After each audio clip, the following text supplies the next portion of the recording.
ఈ ప్రపంచం నీతిగా, న్యాయంగా ఉండాలనేది ఒక భావన. ఈ నీతి, న్యాయం అన్నవి రోజురోజుకు మారిపోతూ ఉంటాయి. ఎప్పుడూ నిలకడగా ఉండవు. అందువల్ల విముఖ ఉద్వేగాలు చెలరేగి వ్యక్తిగత జీవితంలో, రాజకీయ రంగంలో, సమాజంలో అసంతృప్తిగా విరుచుకుపడుతుంది. జీవితం న్యాయంగా, ధర్మంగా లేదని, అందుకు ఎవరో కారణమని చాలామంది నిత్యము విచారంలో మునిగి తేలుతూ ఉంటారు. అందువల్ల రెండు విపరీతమైన నెగటివ్ ఎమోషన్స్ వస్తాయి. అవే అసూయ మరియు నిరసన. ఈ రెండు ఉద్వేగాలు ఇందుకు కారణమనుకున్న నేరస్తుల మీదికి పాముల్లాగా పాకుతాయి. ఈ అసూయ, నిరసన ఇతరుల పట్ల కలుగుతాయి, కానీ ఆ విముఖ ఉద్వేగాలు ప్రదర్శించే వ్యక్తిలో గాఢంగా పాతుకొని ఉన్న అయోగ్యత, న్యూనత భావాలే ఇందుకు మూల కారణం. అసూయ, నిరసన చేతిలో చెయ్యేసి కవలలాగా విహరిస్తూ ఉంటాయి. అవి రెండు పరస్పరం పోషించుకుంటూ, బలపరుచుకుంటూ వర్ధిల్లుతాయి. మహాపాపాల్లోకెల్లా మహాపాపం అసూయ. ఆ అసూయ అనుభూతి చెందే వారికి ప్రయోజనం శూన్యం. ఎదుటివారి మీద ఒకరు విపరీతమైన అసూయతో ఉండవచ్చు. ఆ కారణంగా లోపల వారు కోపంతో మండిపడుతూ ఉండవచ్చు. కానీ ఆ అసూయ ఎదుటివారిని కదిలించలేదు. అసూయతో రగిలిపోతున్న వారికి ప్రయోజనము లేదు, ప్రమోదము లేదు. సాధారణంగా ఎవరైనా తల్లిదండ్రుల నుంచి లేదా మరొకరి నుంచి ఈ అసూయ నేర్చుకుంటారు. సఫలత సాధించిన వారు, సంతోషంగా ఉన్నవారు దుర్మార్గులని, మోసగాళ్ళని నూరిపోయటం వల్ల ఈ గుణం అలవడుతుంది. కొందరు ఆరోగ్యంగా ఉన్నారు కనుక మిగిలిన వారంతా అనారోగ్యంగా ఉన్నారని చెప్పినట్లు ఉన్నది.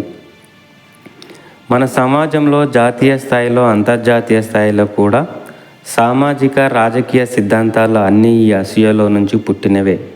అసూయ చెందేవారు ఎదుటివారు బాగుంటే చూడలేరు. బాగున్న వారందరూ అసూయ చెందిన వారికి శత్రువులే. సాధారణంగా ఈ శత్రువులందరూ సంపన్నులు. సఫలత సాధించే వారందరూ దుర్మార్గులని నిర్వచనం. కనుక కిందికి దించాలి, ఏదో విధంగా శిక్షించాలి. ఈ అసూయకు సంతృప్తి అన్నమాట తెలియకపోవడం శోచనీయం. మళ్ళీ మాట్లాడితే అది కాలక్రమేణా పెరిగి వికటించుతుంది. అసూయకు గురైన వారిని అది ఏమీ చేయలేదు, కానీ అసూయతో రగిలే వారికి తీరని నష్టము, ప్రమాదము కలిగిస్తుంది. ఎదుటి వ్యక్తి సాధించినది, సంపాదించినది ప్రశంసించడం అసూయ కాదు. ఇతరులకు ఉన్న వస్తువులు వగైరా కోరుకోవడం తప్పు లేదు. అప్పుడు మీరు చేసే పని మెరుగ్గా చేసి మేలైన వ్యక్తులుగా ఎదగడానికి మిమ్మల్ని ప్రోత్సహిస్తుంది. ఘనమైన సఫలత సాధించాలన్న కోరిక మీలోని ఉత్తమ శక్తి సామర్థ్యాలను వెలికితీస్తుంది. ఎదుటివారి సఫలత, సాధనలు ప్రశంసించడం ఉత్తమ లక్షణం. ఆ అలవాటు వల్ల మీ చుట్టూ ఒక సుముఖ శక్తి క్షేత్రం ఏర్పడుతుంది. ఆ శక్తి క్షేత్రం సఫలతకు, విజయాలకు అనువైన అవకాశాలను మీ పరిధిలోకి ఆకర్షిస్తుంది. ఎదుటివారిని చూసి అసూయపడటం మీరు చేయగలిగిన అతి దరిద్రపు పనులలో ఒకటి. ఇది వికర్షణ న్యాయం.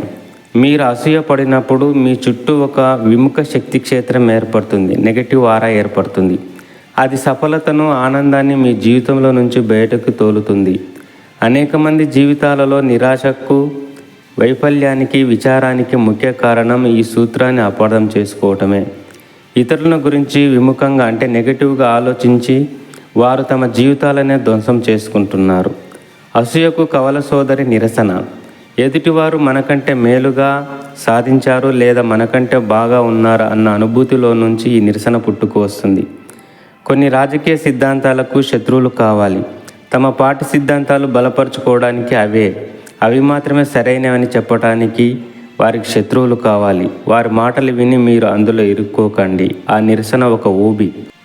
అవతలి వారు ఏదో ఒక విషయంలో మీకంటే మేలుగా ఉంటే వారి సఫలత ప్రశంసించండి, వారికి శుభం కలగాలని కోరండి.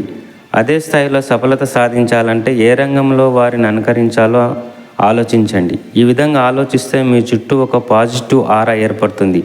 ఆ క్షేత్రం నవభావాలను, నూతన వ్యక్తులను, వనరులను మీ జీవితంలోకి ఆకర్షిస్తుంది. ఎదుటివారిలో మీరు ప్రశంసించిన సఫలత మీకు కూడా సాధ్యమవుతుంది. సఫలత సాధించిన అంటే విజయం సాధించిన వ్యక్తులలో మీరు మెచ్చిన వారు ఉంటారు. వారిలో ఒకరిద్దరిని ఎన్నుకోండి. ఇప్పుడు మీ జీవితంలో సఫలత సాధించడానికి వారి దగ్గర నేర్చుకోదగినవి ఏమిటో ఆలోచించండి. మీకంటే ఘనమైన సఫలత సాధించిన వారిని గురించి ఇక మీదట ఎన్నడూ అసూయ చెందరని, నిరసించరని ఈ క్షణమే శపథం చేసుకోండి. ఈ వ్యాసము బ్రియాన్ ట్రేసీ రాసిన ఈట్ దట్ ఫ్రాగ్ అనే పుస్తకం నుండి సేకరించింది. Thank you viewers. Please like and subscribe. Thank you.